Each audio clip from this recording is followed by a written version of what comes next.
السلام عليكم ورحمة الله وبركاته. كسر وهذا سيد أكاديمي. وحلقة يا بحثي تاي ديزاينر إن هذا بدل استعمال سوفت وير هذا أدوبي فوتوشوب يا أدوبي إلستريتور. بس ما تحكوا ذا بدون هل أبليكيشن أو اللي بدو ذا كوبسنا يا ما جلسنا اللي راح أفينيتي ديزاينر.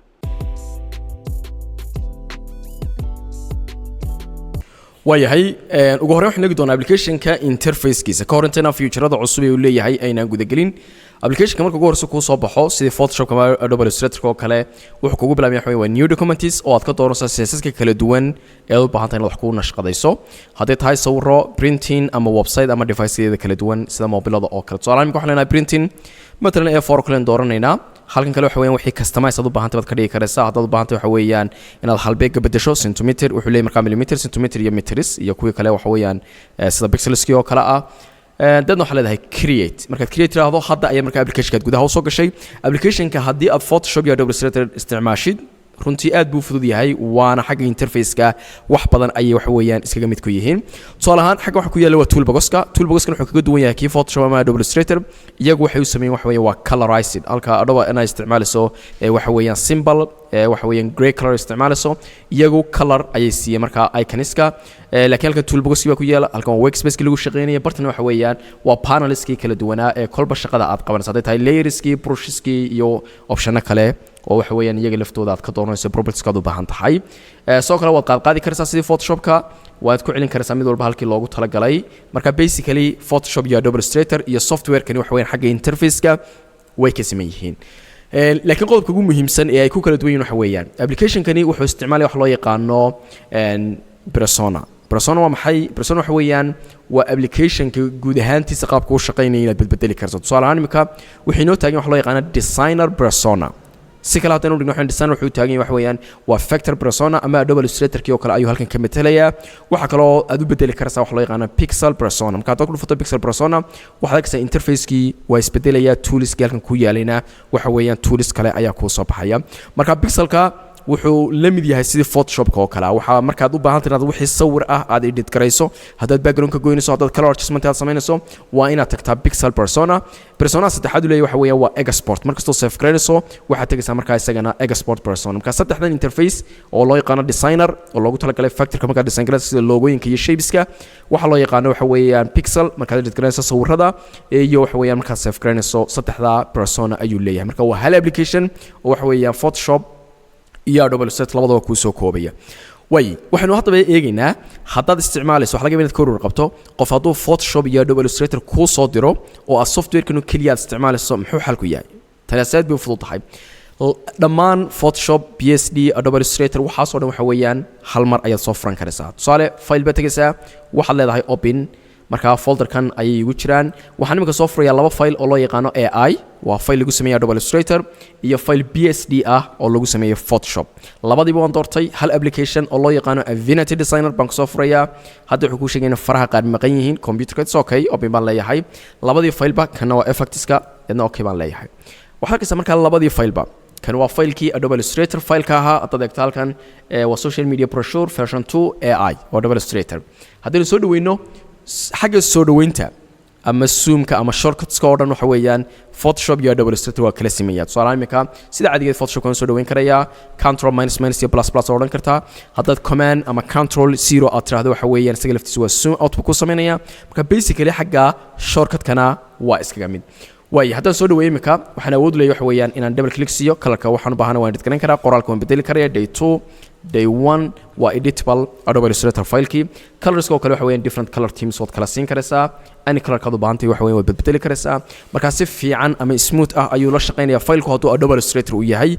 si fudud baad ugu furi karaysaa aynu eegno file-ka Photoshop-ka isaga laftiisa kan waa maxay waa PSD version-kii symbol sawirka waan qaadi karayaa qoraalka haddaan u baahnay double click waan siin karayaa qoraalka aad u baahan tahay ku qoran kartaa control z dib aad uga noqon karaysaa marka Photoshop iyo Adobe Illustrator wax kasta lagu sameeyay software-kan si yar oo fudud ayuu u furayaa aan soo wada xidhno close all su'aashaas weydiinaysa waxa weeyaan maxaynu haddaba software-kani uu ka bedelayaa waxa weeyaan maxaa la yiraahdaa Photoshop iyo Adobe Illustrator-kii shayga yani maxaa future unique ah wuxuu leeyahay aynu soo furno file loo yaqaano open su'aasha marka waxa weeyaan maxaynu uga baahanay software-kani muxuu kaga duwan labada software maxay diidaya labadaba inaan kala isticmaalaya kana isticmaalaya problem-ka ugu weyn waxa weeyaan haddaad Adobe Illustrator isticmaalayso oo wixii factora shapeska iyo qoraalka iyo waxaas dhan ku fiican tusaale imika markaad design gareynayso posterkan oo kale halkan layerski caadiga ba ku yaala haddaad u baahanto waad iska qarin karaysaa sawirka imika shapeskan oo dhan markaan doonay inaan design gareeyo imika waxa weeye waa factor shapes qoraalka Adobe Illustrator baa ku fiican mar kasta oo aad Adobe Illustrator isticmaalayso haddii designka aad samaynaysaa uu u baahdo in sawir la soo geliyo tusaale ahaan bisadano kale soo gelinaya waa sawirka waxaan u baahanayaa backgroundka aan ka gooyo waxaan ku qasbanahay sawirkaasi inaan Photoshop la tago ku soo hagaajiyo deedna PNG ama qaab kale intaan soo save gareysto aan dib u soo import gareeyo marka waqtiga faraha badan leh ee marna Photoshop tagayso marna Adobe Illustrator tagayso software-kan ma baahnin kaliya waxaad u baahan tahay marka wuxuu taagan yahay waa designer persona marka waxaynu bedelinaa simple waxa loo yaqaan pixel persona marka pixel persona marka soo bedesho waxa leedahay sawirkii waa kan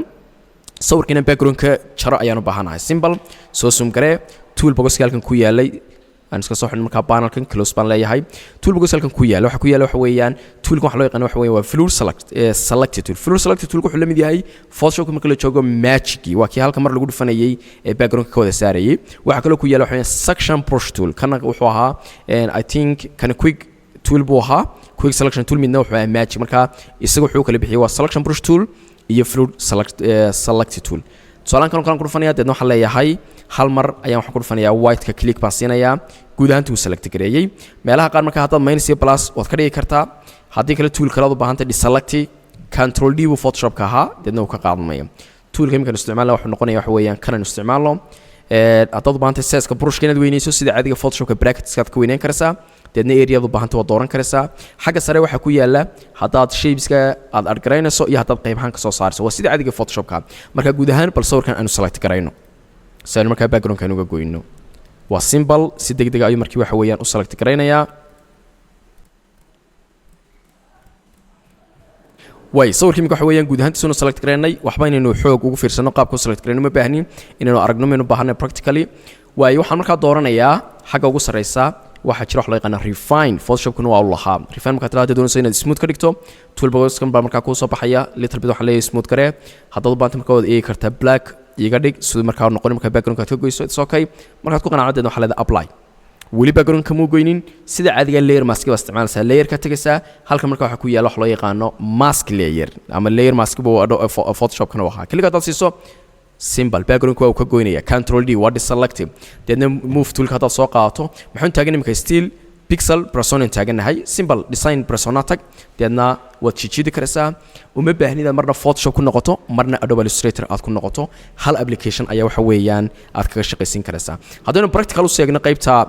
designer persona future-diisa oo kale file cusub aan soo furanayaa new documents baan leeyahay midna A4 baan soo qaadanaya create haddaad u baahantay markaas Adobe Illustrator koreysiisii waxaad isticmaali kartaa artboards deedna u bedel baan leeyahay filekan artboard for Adobe Illustrator artboard baan ku ahaa hadda mid cusub baahantay insert baad leedahay customize waad ku samayn karaysaa artboardska haddaynu u baahanay tusaale ahaan halkan waxa ku yaala toolska kala duwana matalan basic shapes ka haddaan u baahanahay waa ka rectangle oo kale drag and drop haddaad shift qabato isleeganaya color ka haddaad u baahantay bedesho halkan buu ku yaala bartan oo kale waad ka bedeli karaysaa marka haddaad kala click deedna different color teams ka u baahantahay baad geysan karaysaa tan waxaan leeyahay color team-ka halkan iige little bit marka haddaad u baahantay marka xagga light-ka marka yani color-ka doorato different halkan baad ka bedeli karaysaa waxa kugu xigay stroke haddaad u baahan tahay midabkiisa waxaan leeyahay isagana stroke and blue crisima ka soo dhigo size-kiisa stroke 0.2 buu taagan yahay waxa weeye waad kordhin karaysaa simple uma baahna waxa weeyaan hadda Photoshop ama Adobe Illustrator taqaanay way ku fudud qaabka aad u isticmaalaysaa feature aad u badan wali baatan waa uu leeyahay way toolska marka way ka siman yihiin tusaale ahaan marka u baahanahay different shapes kala duwan mesela waxaan u baahanahay inaad charts oo kala sawirkan halkan dhig baan leeyahay soo zoom garee halkan waxa ku yaala marka shapes aad u fara badan mesela waxaan doonanayaa kan oo kale aan doorto doonad baan leeyahay stroke waxa leeyahay qaad click hadaad siiso waxa leeyahay marka swatch iska tag deedna waxa leeyahay marka disable waayay dhowr option marka ku siinaya waxaad control karaysaa size-kiisa dhumucda waad yareyn kartaa waad khafiifin karaysaa way double click hadaad siiso deedna aad double click siiso casaanka aad ku dhufato waxa weeyaan qaab chart oo kale aad ka dhigi kartaa tusaale ahaan حتى guideline fiican buu ku siinayaa inta marka doorato waxa leeyahay copy kan controls copy intaana copyeen aan gudahana aan waxa weeyaan u yara weyneeyo dadna waxa leeyahay marka hadda copy control C control V wayay مثلا kan dadna waxa leeyahay marka kan isku soo xid yani kan wad control karaysaa chart oo kale marka tusaale ahaan sameynayso waxa leeyahay marka kan midabkiisa waxaad iga dhigaysaa yellow symbol marka shapeska oo kale factors markaad samaynayso aad ayaad u control karaysaa tools aad u badan oo leeyahay tusaale eyedropki kale hadan kan doorto oo doonayo blue inaan ka dhigo eyedropki halkan ku yaala dadna hadaad click siiso symbol uu ku apply gareynaya marka guud ahaan waxyaabaha uu lahayo dhan gradient-igi waxa kale oo dheeraad u leeyahay waxa weeyaan hadaad u baahan tahay waxa weeyaan I think double illustrator inuu waxa weeyaan width ama weight buu ahaan filayaa toolkan oo kale stroke width tool buu ahaa hadaad u baahan tahay matalan inaad hareeraha qaar aad weynayso area-da u baahan tahay waad yareyn karaysaa marka tools fara badan oo uu lahaa Adobe Illustrator pen toolkii brush toolkii wuxuu dhan wax weeyaan uu leeyahay marka 10 gooniya qaybta design persona aynu marka warrami doonaa pixelkana gooni uga warrami doonaa laakiin marka dul marno xagga pixel persona aynu tagno qaabka sawirada edit garanayo open baan leeyahay matalan sawiradan kale wax soo qaadanaya kan oo kale deedna waxaan leeyahay marka image-ka background-kan ka goynaya adjustment ku sameynaya labada sawir baan soo qaadanaya ugu horeyn sida caadigeed sawirka markasta waxaan tegayaa maxay pixel persona han tagaya si aan markaa sawirka background uga gooyo selection toolka baan iga qaadanaya size-kiisa aan weyneeyo deedna waxaan leeyahay markaa sawirka highlight gare waayo haddaba selectionka markaanu dhamaynay waxaan u baahnay markaa inaynu background-ka aynu ka goyno si aan uga goyno markaa waxaan leeyahay sida caadiga refine waayo markaa waxaan leeyahay aan yaray smooth gareeyo featherkan yaraan kordhiyo deedna waxaan leeyahay markaa apply si aan background-ka uga gooyo layer mask-gii samee control D waxaan soo qaadanaya markaa sawirka background-kan u baahanahay markaa sida caadigeed control A waa select gareyn kartaa marka waa inaad laakiin marka hore aad taagan tahay waxa weeyaan persona deedna control A control markaa waxaad tegi kartaa soo kota select all deedna waxaa leedahay markaa sida caadigeed aad koobiyan kartaa deedna waxaa leedahay markaa control C aan kusoo noqonay sawirkeen control V waayey sida caadiga layerska waa inaad daba marisaa size-kiisa haddaad size u baahan tahay shift baad qabanaysaa si uu markaa sida caadiga ahayd photoshop-ka oo kale halkaas markaa symbol sawirkiisa fiican bay markaa waxa weeyaan background-ka oo inagu goynay inagoo isticmaalin markaa Affinity Designer oo aan isticmaalahayn waxa weeyaan maxaa la yiraahdaa Photoshop sawirka laftiisa saan u edit gareyno sawirka dooranaysaa halkan waxa ku yaala markaa iyadana dhammaan adjustments-ka aad u baahnayd oo dhan waxaas oo dhan waxa weeyaan waa different lighting-kii iyo color correction-kii iyo wixii aad u baahan tahay tusaale white balance ama levels-ka hadaan tagno waxaad kordhin kartaa markaa waxa weeyaan black-ga waan yara kordhinayaa white-ka xaggiisana soo kordhi kana waxa leeyahay different output-ka waa yahay color correction kale waxaan dooranayaa isagana f aan tago waa curves-kii isaga uu leeyahay laftiisu marka little bit haddaad doonayso curves inaad isticmaasho haddaad u baahan tahay click haddaad marka dhammaan colors-ka dhan buu kuu leeyahay color balance select colors haddaad u baahan tahay individual colors inaad doorato sidii Photoshop-ka dhammaan adjustment-igu lahaayo dhan waxa weeye tusaale green-ka hadduu ku badan waad ka saari kartaa waxaad arkaysaa markaa dhammaan wixii aad uga baahan tahay dhami adjustment sawirka khuseeya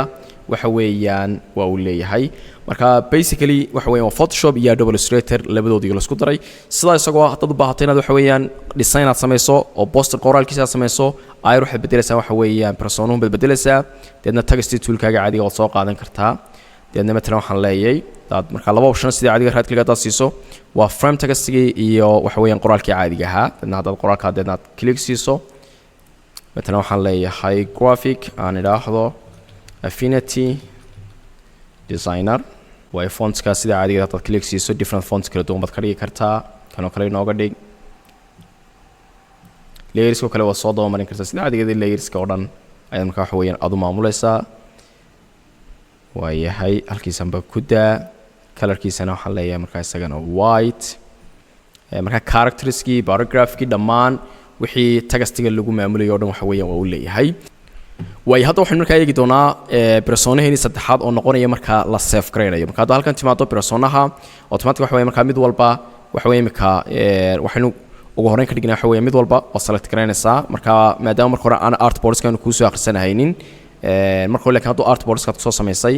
si fudud ayaad markaa waxa weeyaan adu export gareynaysaa laakiin haddaanu artboard ku hayn adiga markaa select gareynaya artboard-ka deedna markaad select gareyso imika afarta option-ba waa kuu save gareysan yahay si fudud baad markaa waxaad leedahay export deedna meeshaad ku save gareynaysay matalan export-ka laftiisa aan sii dhex geliyay deedna waxaad leedahay export markaa saddexdii version-ba waa uu save gareeyey double click haddaan siiyo deedna aan imaado qaybta loo yaqaano markaa exporting-ka waxaad arkaysaa markaa mid walba slice kasta page kasta gooni uu ka dhigayaa hadduu artboards ahaana marka hore slice kuma baahnid mid walba markaa gooni ka dhigaya way waxyaabaha wadaba saving-kiisu ku fiican yahay uu leeyahay tusaale ahaan halkan haddaad tigrayso continuous haddaad doonayso inaad wax ka bedesho tusaale imika haddii continuous ku tigresan tahay oo aad wax ka bedesho bressonihan ku noqdo designkii baan tegayaa backgroundkan dooranayaa tusaale imika backgroundka waxaan ka dhigayaa different color team aan qaato kanoo kalean ka dhigay haddii bressonuhu markaa ku tigresan yahay marka hore muu tigresnayn aan imaado export hadda marka waxaan leeyahay export garee marka kii hore maan leeyahay ku dulbedel waan export garaynayaa ku dulbedel baan leeyahay imika midabkiisu waxa weeye waa casaan laakiin haddii aan colorka imaado dib aan markaa soo bedelo marka hore continue muu taagnayn مثلا waxaan ka dhigayaa imika blue baan ka soo dhigay deedna marka hadda dib export aad ugu soo noqoto automatic continue imika ku taagan yahay hadda designkaaga aad eegto automatic buu isku export garanayaa uma baahnid marka waxa weeyaan inaad marba bedbedesho marka haddaynu eegno designka kaale colorkiisa dooro مثلا different colors baan ka dhigayaa green baan ka dhigay waxaan tagay bressonihii exportingka automatic aniga waxa weeye save baan sameyn automatic markaas ku soo save gareynayaa marka runtii application-kan waxa weeye waa application aad u ballaaran haddaynu eegno shirkadda soo sameysay company-ga waxa loo yaqaan markaa Xerox la yiraahdaa company-ga waa company UK ah xilligii Adobe la aasaasay ku dhawaad dhowr sano 3 sano 4 sano ka dambeeyay xillidaas la aasaasay website-koodu waa kan We Are Affinity marka adeegyada qabtaan waxa ugu horeeya oo halkan ku yaala waa tusaale ahaan xog buu iska bixinayaa software sameeyo marka waa kan maanta baranay ee loo yaqaan Affinity Designer version 2 marka imika la marayaa kaas waa application-kooda koobaad application labaad ay leeyihiin waxa loo yaqaan marka Affinity Photo 2 marka hadii waqti weyn la isagna mar baynu ka soo sameyn doonaa kan exactly wuxuu la mid yahay waa Adobe Lightroom kii uu la mid yahay sawiradu kaliya loogu talagalay kan marka in lagu hagaajiyo kan waxa weeyaan Adobe InDesign buu la mid yahay waa publisher-kii marka saddexda application ee waxa weeyaan Affinity-gu leeyahay Affinity-gu shirkadda Adobe waxa uu kaga duwan yahay waxa weeyaan isagu maaha subscription plan maaha lacag bila laga qaadayo laakiin waxa weeyaan one time ayaad iibsanaysaa marka Affinity version 2 universal license waxaad helaysaa get the version 2 marka waxaad helaysaa hal qiimo $280 baad bixinaysaa deedna waxa weeyaan waa forever waa bilash buu ku ahaanaya marka application saasaad ku iibsatay laakiin waa no subscription waa all apps oo lagu siinaya all platforms no subscription laakiin Adobe business model-keedu waxa weeyaan waa per month subscription joogta oo lacag waad bixinayso marka runtii application aad buu balaaran yahay marba insha Allah crash course ka sameyn doona hadii waqti uu soo helo waxaan kula tageynaa wassalaamu calaykum wa rahmatullaahi wa barakaatuh